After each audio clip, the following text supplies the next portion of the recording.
It's Rainbow right here on your Classic Metal Show with Stone Cold, featuring Joe Lynn Turner on lead vocal there. And Chris.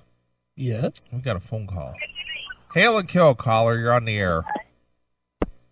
I guess they're not there anymore. Well, thanks for calling. All right. Well, anyway, Joe Lynn Turner on the show earlier this evening. Mm-hmm. We had him on the show a few years ago, and he was espousing basically the same thing here. Former Rainbow singer Joe Lynn Turner says that the fans deserve to see a reunion of the classic Ritchie Blackmore-led band that existed from 75 to 84, and then again from 93 to 97, claiming that it would honor all the members of Rainbow, past and present. Okay.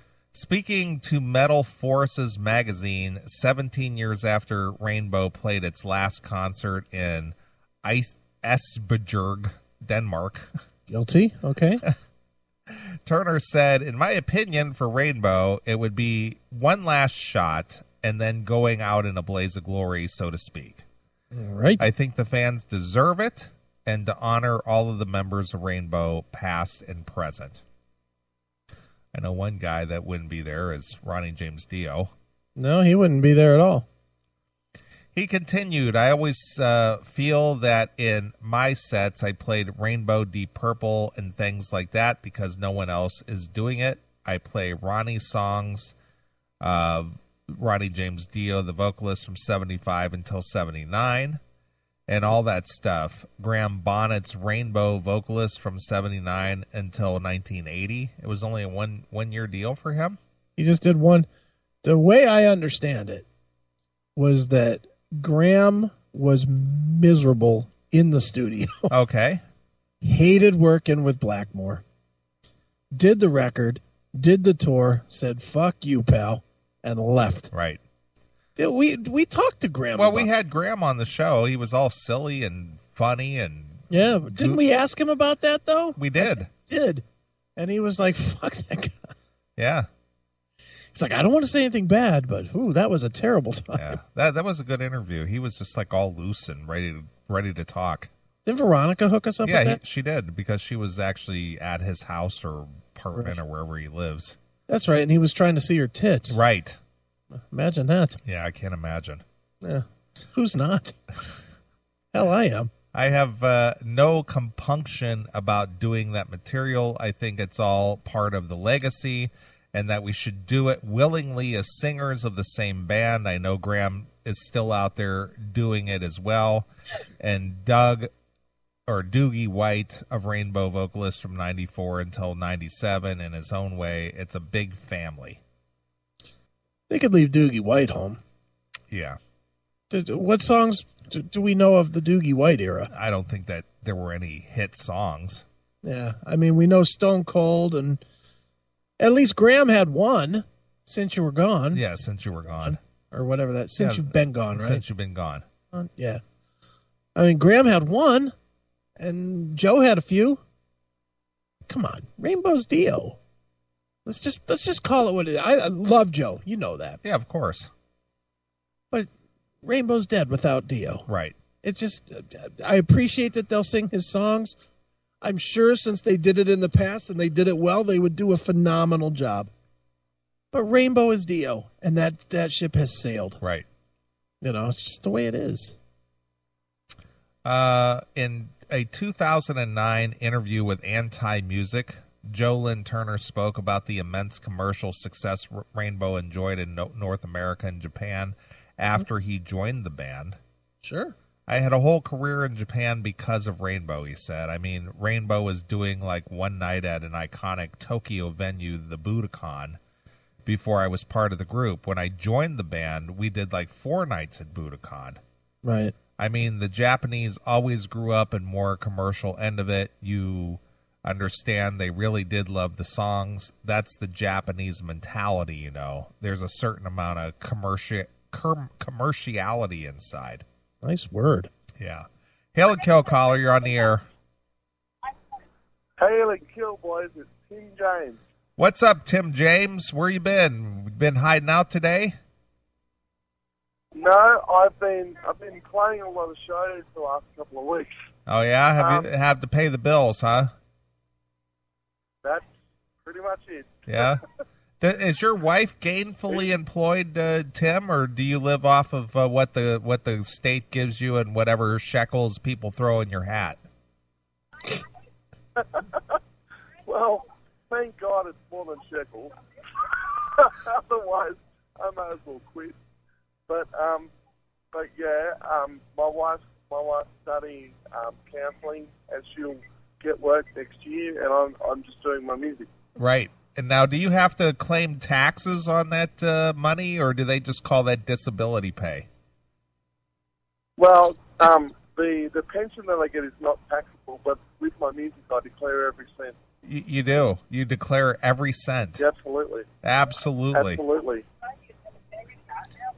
Tim, when you play your sets, do you do a talk up for each of the songs?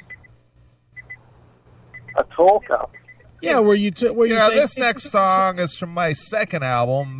This reminds me of a time when I was a young boy running naked through the streets, being taken advantage of by older gentlemen in the park. You don't say anything like that, do you? That would be a talk up. Well, yeah, I do talk it up. Yeah, of course. I mean, isn't that part of the sell? That's fine. I'm just curious if you do a talk up or if you just play these songs. No, absolutely. Yeah. You gotta tell people what they're about, stuff like that. You know, like I did that today. It's the International Day for People with a Disability today, and I've just done a show. I got paid to do a 20-minute set. So. How much did you get paid? About 400. For 400 what, quid? $400. For what does that translate to American dollars? About 30 cents? Probably 450. Really? Something like that. For 20 minutes? Yeah. For 20 minutes? Yeah. Wow. Yeah.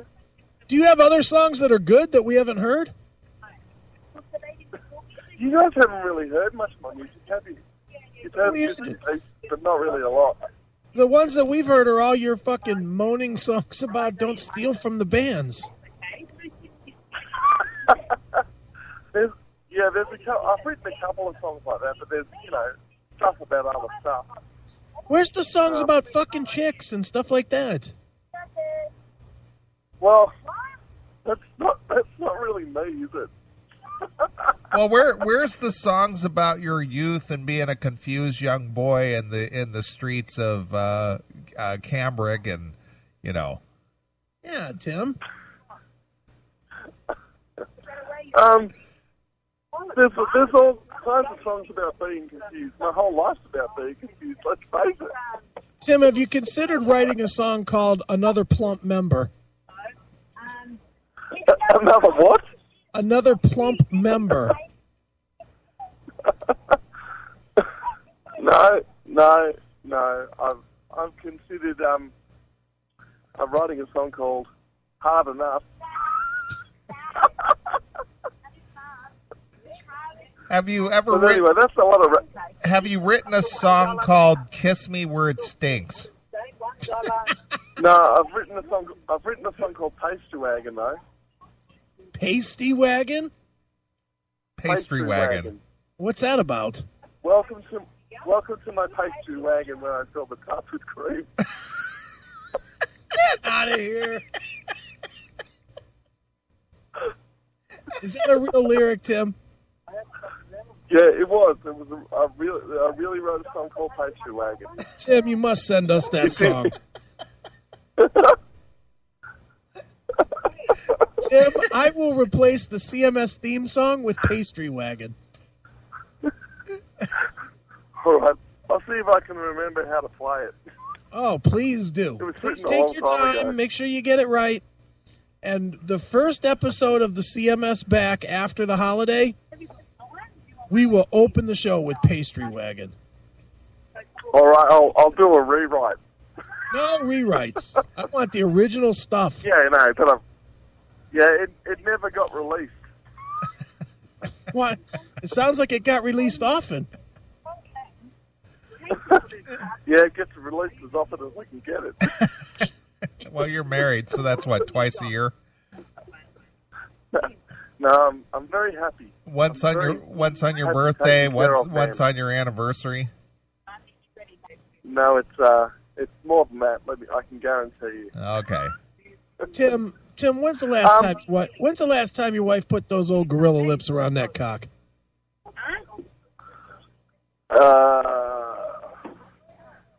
Friday. Friday? Like yesterday? I meant yours. Anyway, but there is a reason I called. What is the reason you called, Tim? I was going to ask you, what's the reason for your call, Tim? No. I was going to actually take Chris to task. Uh-oh. Right, please do. Beat his ass, Tim. No, not really. I heard your now. You know, I know he's a bit of an idiot a lot of the time, but I heard Chris talking about Nicky Six last week, and the fact. Nicky Six has been an idiot, not Chris, but I heard him talking last week about the fact that Motley Crue never take new bands out. That's a load of garbage, Chris. They don't. They do. Tim, we named the tours. They do, and I can name several occasions that they have. Where, in Australia or in the States? In the States. Last time they were here, they had a band called the Casanovas in support, which were a new band. They've taken bands like Flash Bastard, Silvertide. They've taken Silvertide. all kinds of Laidlaw. They took out. They've taken all kinds of bands out, and this last tour, I think, yes, Alice Cooper was the main headliner, but they took the Raskins, they took them out as well. So they actually do take a lot of new bands out all the time. Well, I duck my head in shame then for saying that they don't. No, but it's just that you were making the point of and now he's a hypocrite in a lot of ways. I'll agree with that. But you were saying he's a hypocrite because he's talking about how they're going to support new bands and the fact that they didn't take new bands out, whereas Motley Crue take new bands out all the time. But not exclusively. Well, they always take an established act. Exclusively? They always take an established act. As well, yes. Yeah, they do. Yeah. So what that really translates to, Tim, in the world of that business, what that translates to is the established act, they don't make them buy on, but the record label will say, well, we're not going to make you buy on, but you're going to take this other band with us as well. That's how that works. Yeah, I know. So it's not like Nicky's out there going, fuck, I love this band. Now they're on our tour. Not saying that's never happened, but most of the time it's not. I'd actually disagree with that. Oh, I'm sure you would. I think he is. Well, no. I mean, all by aside, I think he is fairly, has a hand in who they take out. And to be fair, yes, they are taking established acts out, and yes, that new band probably only gets half an hour at the beginning of the night, but it's better than nothing. Okay. Anyway, that's all the point I was going to make. All right, Tim, thanks so much for calling. Fuck you, pal. Good job. Had to whisper that. Fuck you, pal. Shh. Fuck you, pal. Hand job. All right, the wife's sitting next to me. I don't want Hannah to hear this, but fuck you, pal. Hand job. Hail and Kill, boys. It's Tim James calling from Sydney, Australia. How are you? Well, thanks for calling, Tim. Hail and Kill, fuck you, pal, and hand job!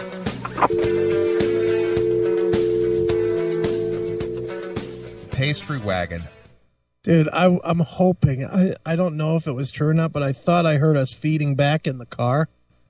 That's why I asked the question about her big gorilla. Pastry wagon. Pastry wagon. I'll fill your cup full of goo. Ugh. Yikes. I want to hear that song. Do you have any songs that are good? Was that a bad question? I just thought that was funny. That's just a question. Tim, though, seriously. Yeah. I really do think he needs to pursue a career in stand-up, though. Or a divorce. Because he does get some good one-liners off. Yeah, he does. Really good. I don't think he'd be a good stand-up, though. You think he would need a second guy to egg him on, or what? He would either need a second guy to egg him on, or like a prop dummy or something. Right. Wouldn't that be great if he had a prop dummy and he fucking was shaking so bad that the head fell off? That shit would be funny. He'd be like Jeff Dunham. except for his fucking dummy would look like it's always in an earthquake. Right. Great. It'd be Tim James and what would you call his dummy? Like Shaky or something? Shakes the clown. Shaky McWoodhead. Shakes the clown like Bobcat Goldthwait. Yeah, Bobcat Goldthwait. Yeah. That's a wrong movie, by the way. I know. I have it. I like the fact that he's sleeping on the floor of the bathroom and that kid comes in to take a piss. His piss is all over him, and then he gets up and he banged Mrs. Brady. Yeah. Too funny. I actually have the VHS copy. Oh, I love that. Dude, people are not liking your idea that Tim is funny. I think he's hysterical. His shit's considered music. He is not funny at all. I think he's... Dude, how can he not be funny? Nobody wants that music. I do. I want some of that. I can't believe Angie doesn't think the one-liners he gets off is hysterical. I think Tim is a quality entertainer. I think he's funny. I do too. He makes me laugh every time. Dude, that's why he's on the show. I mean, let's be honest. We don't give a shit what people think. It's all about us being entertained, and Tim entertains us. Yeah. I just hearkened back to the first time or two that Tim called in, and you were so annoyed with him. Right? Oh, I'm still annoyed with him when he calls in, but he does make me laugh. But I'm telling you, in the last 2 or 3 months, yeah, he has really just loosened up and has just let it fly. Yeah.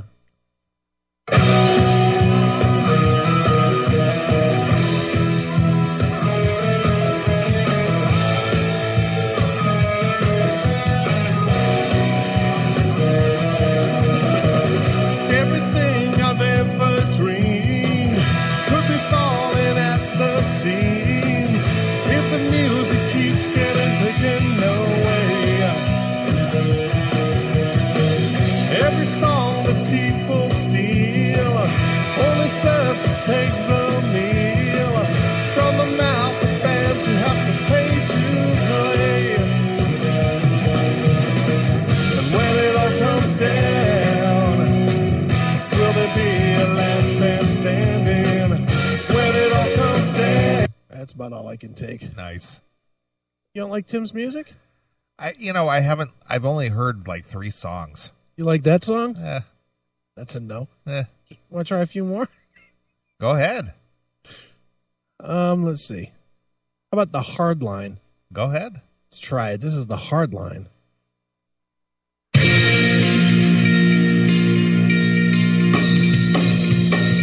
Don't think I'm disadvantaged because I want this. Don't pick on disadvantage. That's the first line of the song. All right, now I'm liking this song. Okay. Let's go a little further. All right. Way, but treat me with indifference as though we're not the same. My world isn't built on these insecurities, and I don't have the time for jealousy.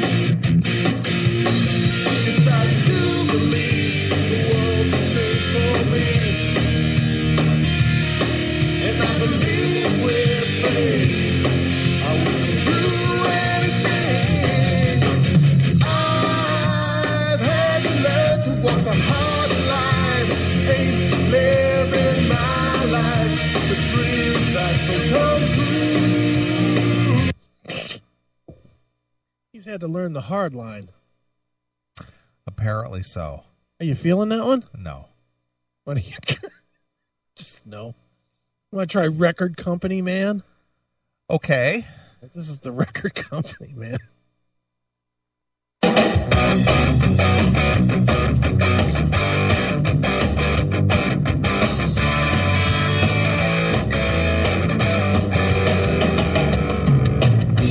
rent me limousines, fine wines, all kinds of things. The best this world can buy. All right, that's just dumb. Come on. It Tim's is. never been in a limousine in his life. Right. There's one more here. Wondering why. Try that one. Go ahead. Here we go. Wondering why. It's Tim James, TJ James, right here on WCMS.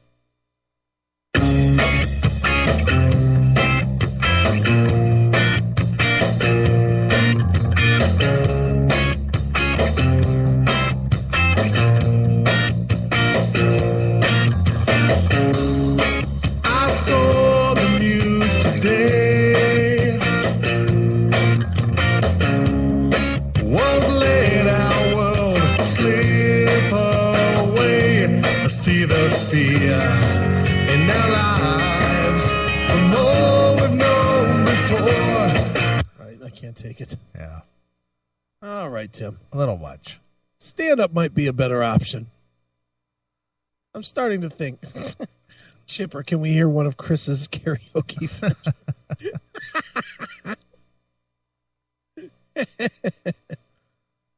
How has Tim not surpassed Men at Work for most top 10 hits? Right. Australian. All I can think of is that the Beatles called and they want their instruments back. Right.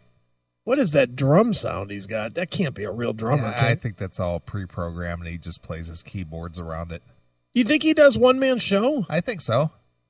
Shows up, pushes a button, and Yeah. starts playing drums? Probably like, it's got the whole Casio thing. It's got a pre-programmed beat thing going on, and he just plays his keyboard and sings. Sings over top. Yeah. Nice. He's kind of like Howard Jones. Howard Jones. Yeah. That's what Howard Jones did. Is that what he does? Yeah, when he was, back in the 80s, he was like a one-man show. Nice. I did not realize he was a one-man show. Yeah. I was supposed to see Howard Jones this year, but me and Steffi blew it off. We were supposed to go. Who's he singing with now? Himself. I thought he joined a band or something. No, that's a different Howard Jones. Oh, okay. He was in Kill Switch Engage. All right. And then now he has another band called Devil You Know. But it's not the same Howard Jones. I gotcha. Well, that's what Howard Jones did. He was sort of like a one-man show, keyboard. He had the pre-programmed music. Yeah. Well, that was what that show was a bunch of like half bands. Yeah, I remember you told me about that. It was like Katrina with no waves, Howard Jones with no people, like one Fine Young Cannibal, and one Thompson twin. Wow. I don't know how it was that we ended up blowing that show off, but wasn't that at some kind of a Sonic Temple? Yeah, Masonic Hall or something. Yeah. I thought the tickets were like $12 or something. Yeah, they were dirt cheap. And when Steph said she didn't want to go, I was like, okay. All right. No biggie here. I'll eat those $20. Yeah, we didn't end up going. It's too bad. Tim could have been on that tour. He could have opened. Or he could have been at least one of the backup bands. Yeah, he could have been the other Thompson twin, the Waves. Sure, he could have added his vocals. Yeah, the guy likes to suck cock, so fuck, he could have been a Fine Young Cannibal. Right. He was all in. So funny.